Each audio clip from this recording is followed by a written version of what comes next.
Bharat. So నిజంగా చాలా good news ఇది. ఇది ఇంప్లిమెంట్ అవడానికి ఎంత వరకు ఛాన్సెస్ ఉంటాయంటారు? అంటే ఒకటి నేను చెప్పేది ఏంటంటే ఇది మంచిదే, బట్ ఉద్యోగుల నుంచి ఒకటి వస్తుంది ఏంటంటే ఇది ప్రమాద బీమా. నార్మల్ సర్కమస్టెన్సెస్ లో చనిపోతే వర్తించేది కాదు. 1 నుంచి 1,50,00,000 వరకు బీమా కవరేజీ వర్తించే విధంగా తీసుకుంది. ఎస్, ప్రభుత్వం మంచి స్కీమే. బట్ ఉద్యోగులు వాళ్ళు చెప్తుంది ఏంటంటే మరి మేము ముందేమో దీన్ని వాళ్ళ దృష్టిలో ముందు ప్రమాద బీమా అని చెప్పలేదు, యాక్సిడెంటల్ డెత్ అయిన సందర్భంలో మాత్రం వర్తిస్తుంది. నార్మల్ అంటే గుండెపోటు లేకపోతే ఏదో అటువంటి సందర్భాల్లో వర్తించదు. యాక్సిడెంటో లేకపోతే ఫైర్ యాక్సిడెంటో, యాక్సిడెంటల్ డెత్ అన్నదానికి డెఫినేషన్ మనకు తెలుసు.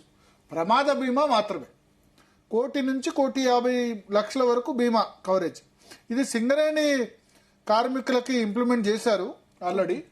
45 మందికి ఇప్పటిదాకా వర్తించింది, 45 మెంబర్స్కి. సో ఉద్యోగులు సరే, కాంట్రాక్టు అవుట్ సోర్సింగ్ ఉద్యోగులు అందరూ కలిపి ఉంటారు పెద్ద సంఖ్యలోనే. బట్ వాళ్ళు ఏమంటారంటే చనిపోయిన తర్వాత ప్రమాద బీమా ఇచ్చే బదులు ముందు మాకు హెల్త్ కార్డ్స్ ఇంప్లిమెంట్ చేయండి మొదలు. ఎందుకంటే May 31 జీతం కట్ చేశారు, ఇప్పటి వరకు కూడా హెల్త్ కార్డ్స్ ఎవరి చేతిలోకి రాలేదు. సీఎం ఆదేశాలు ఇస్తున్నారు కానీ అధికార యంత్రాంగం ఎందుకంత ఫాస్ట్గా లేదు. ఇప్పటి వరకు హెల్త్ కార్డ్స్ రాలే కదా, హెల్త్ కార్డ్స్ గైడ్ లైన్స్ కూడా రాలే కదా. 1.5% ఉద్యోగుల ఉద్యోగుల అకౌంట్లోంచి ఆల్రెడీ కట్ చేశారు. 1.5% ప్రభుత్వం దానికి డిపాజిట్ చేస్తుందా లేదా అన్నది క్లారిటీ లేదు.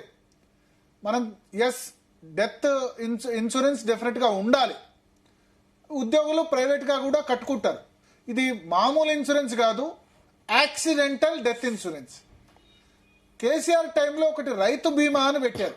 ఏ రైతు ఒక గజం జాగా ఉన్నా, అంటే ఒక గుంట జాగా ఉన్నా, ఎందుకంటే వ్యవసాయ భూముల్ని గుంటల్లో కొలుస్తారు కాబట్టి గుంట జాగా ఉన్నా సరే 5 లక్షల వరకు రైతు బీమా, అంటే ఎవరు చనిపోయినా, ఏ రైతు చనిపోయినా 5 లక్షల వరకు బీమా వచ్చేది. ఇప్పుడు ఈ ప్రభుత్వం వచ్చిన తర్వాత అది బీమా కట్టలేదంటారు, డిస్కంటిన్యూ చేశారంటారు.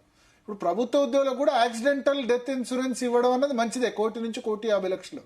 సో వాళ్ళు మొదలు ఏమనుకున్నారంటే, చాలా మంది ఇవాళ సోషల్ మీడియాలో పోస్టింగ్లు, వాట్సాప్ గ్రూపులో చూస్తే మొదలు వాళ్ళు యాక్సిడెంటల్ డెత్ ఇన్సూరెన్స్ కాదు, మామూలు డెత్ ఇన్సూరెన్స్, అంటే ఏ పరిస్థితిలో చనిపోయినా సహజ మరణమైన 1 నుంచి 1,50,00,000 వస్తాయని అనుకున్నారు.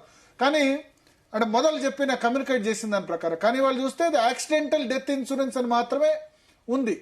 సో వాళ్ళు అడిగేది ఏంటంటే, ఇప్పుడు దేశంలో ఏ రాష్ట్రంలో లేని విధంగా ఇక్కడ 5 DAలకు పైగా పెండింగ్లో ఉన్నాయి. గతంలో వెస్ట్ బెంగాల్లో ఉండేది, వెస్ట్ బెంగాల్లో కోర్టు ఆర్డర్తో అది ఇవ్వాల్సి వచ్చేది. తర్వాత PRC అయ్యి దాని టెన్యూర్ కంప్లీట్ అయ్యి 2.5 years అయింది. ఇటువంటి డిమాండ్ చాలా ఉన్నాయి. హెల్త్ కార్డ్స్ లేవు. సెంట్రల్ గవర్నమెంట్ ఉద్యోగులకి CGHS central government health scheme ఉంది. రాష్ట్ర ప్రభుత్వ ఉద్యోగులు చాలా ఇబ్బందులు పడుతున్నారు. మెడికల్ రియంబర్స్మెంట్ డబ్బు పెట్టుకోవాలంటే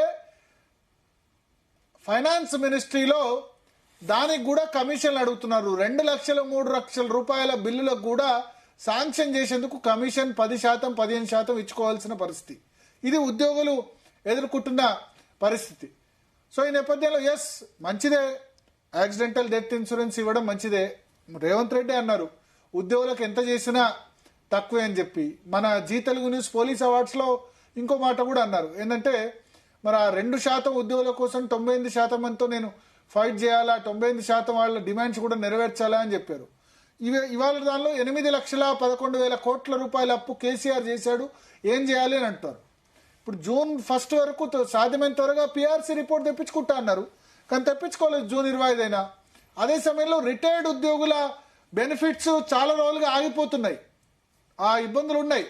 కానీ ఇటీవల గవర్నమెంట్ అనౌన్స్ చేసింది రిటైర్డ్ ఉద్యోగుల బెనిఫిట్స్ 3 నెలల్లోపు అందిస్తామని. కొంచెం ముందు పడ్డది, GPF వరకు ఇచ్చారు రిటైర్డ్ ఉద్యోగుల బెనిఫిట్స్ విషయంలో. కానీ మిగతా బెనిఫిట్స్ ఇవ్వాల్సిన అవసరం కూడా మనకు కనిపిస్తోంది. సో అందుకనే ఇక్కడ ఉద్యోగులకు ఎంత ఇచ్చినా తక్కువే, బట్ ఉద్యోగులే మొత్తం కూడా కాదు. అయితే ఇక్కడ ఎందుకు సమస్య వచ్చిందంటే, ఫ్రీ బీస్, ఉచిత పథకాలు ఇవ్వడం వల్ల 1వ తారీఖు జీతం ఇస్తే అది ఘనతగా చెప్పుకునే పరిస్థితి వచ్చింది. ఎస్, అంటే గతంలో బీఆర్ఎస్ ప్రభుత్వంలో ఇవ్వలేదు 1వ తారీఖు జీతాలు. ఇప్పుడు రేవంత్ రెడ్డి మేము 1వ తారీఖు జీతాలు ఎంత కష్టమైనా ఇస్తున్నామని చెప్తున్నారు. కరోనా సమయం నుంచి అది చేతిలోకి దాటిపోయింది. అంటే గతంలో ప్రభుత్వ ఉద్యోగుల్లాగా టంచన్గా జీతాలు వచ్చాయనే వాళ్ళు, కానీ ప్రభుత్వ ఉద్యోగులకే జీతాలు టంచన్గా రాని పరిస్థితి. ఎందుకు అప్పుల రాష్ట్రాలు అవుతున్నాయి తెలంగాణ, ఆంధ్రప్రదేశ్? ఇది ఆలోచించాలి. ఉచిత పథకాల మీద ఉద్యోగులు పోరాడినప్పుడే, అన్ని ఉచిత పథకాలు కాదు, కళ్యాణ్ లక్ష్మి, షాదీ ముబారక్, ఒకళ్ళకి 10 లక్షలు ఇవ్వడం, ఇటువంటి అన్నీ కూడా డెఫినెట్గా ఏ ప్రభుత్వ వ్యవస్థనైనా నిర్వీర్యం చేస్తాయి. ప్లస్ ఇన్ఫ్రాస్ట్రక్చర్ ప్రాజెక్ట్స్, ఒకటే స్కూల్ కోసం ఇంటిగ్రేటెడ్ స్కూల్స్ అని చెప్పి 200 కోట్లు ఖర్చు పెట్టడం, దుబారా ఖర్చు, వీటన్నిటి మీద ఉద్యోగులు పోరాడితేనే వాళ్ళకు పిఆర్సీలైనా, డిఏలైనా, మిగతావైనా ఏవైనా రావడానికి అవకాశం ఉంది. మాట్లాడదాం. మనతో పాటు గెస్టులు జాయిన్ అయ్యారా?